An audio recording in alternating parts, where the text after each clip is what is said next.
Channel of Vadodara. Karnali ખાતે ધ્વજવંદન કાર્યક્રમનું આયોજન કરવામાં આવ્યું હતું। દેશભરમાં 26મી જાન્યુઆરીએ 76મા પ્રજાસત્તાક દિનની આન બાન અને શાન અને અત્યંત ઉત્સાહભેર ઉજવણી કરવામાં આવી હતી। ત્યારે ડભોઈ તાલુકા કક્ષાના પ્રજાસત્તાક દિનની ઉજવણી પૌરાણિક તીર્થક્ષેત્ર કરનાળી ખાતે ડભોઈના પ્રાંત અધિકારી રવિરાજસિંહ પરમારના અધ્યક્ષ સ્થાને કરાઈ। પ્રાંત અધિકારીએ ધ્વજવંદન કરી પ્રજાસત્તાક પર્વ નિમિત્તે પોતાનું પ્રેરક ઉદબોધન રજૂ કર્યું હતું। આ પ્રસંગે શાળાના ભૂલકાઓ દ્વારા દેશભક્તિના વિવિધ સાંસ્કૃતિક કાર્યક્રમની કૃતિઓ રજૂ કરાઈ। આ અવસરે વિવિધ કચેરીઓમાં નિષ્ઠાપૂર્વકની સરકારી કામગીરી બજાવી પ્રજાને મદદરૂપ થનાર કર્મચારીઓ તેમજ શિક્ષણ ક્ષેત્રે ઉચ્ચ કારકિર્દી અને અભ્યાસ પ્રાપ્ત કરનાર બાળકોનું નાયબ કલેક્ટર દ્વારા બહુમાન કરવાની સાથે વૃક્ષારોપણ કાર્યક્રમ યોજાયો।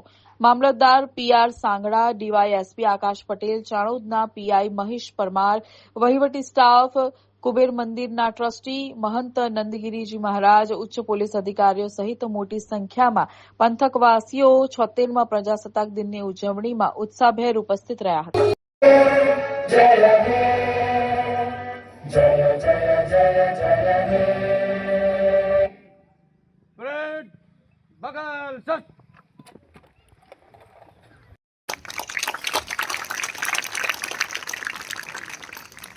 રાષ્ટ્ર સેવામાં અને પોતાની ફરજ નિષ્ઠામાં ખૂબ સુંદર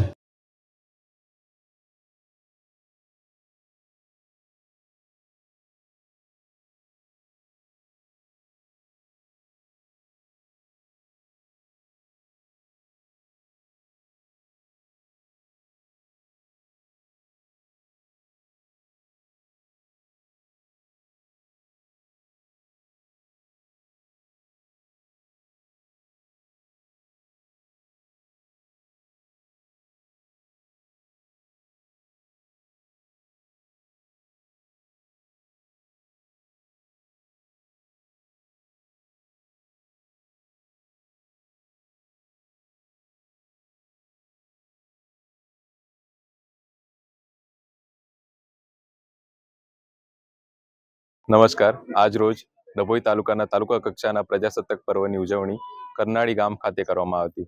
જેમાં માનનીય પ્રાંત સાહેબના અધ્યક્ષસ્થાને રાષ્ટ્રધ્વજને સલામી આપ્યા બાદ કાર્યક્રમને શરૂ કરવામાં આવ્યો હતો।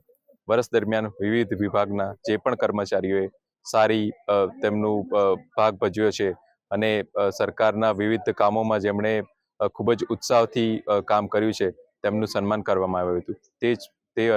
તે વધુમાં જે પણ વિદ્યાર્થીઓ તથા શિક્ષકો જેમણે જિલ્લા કક્ષાએ તથા રાજ્ય કક્ષાએ નામના મેળવી છે અને વિદ્યાર્થીઓએ જેમાં ભાગ ભજવીને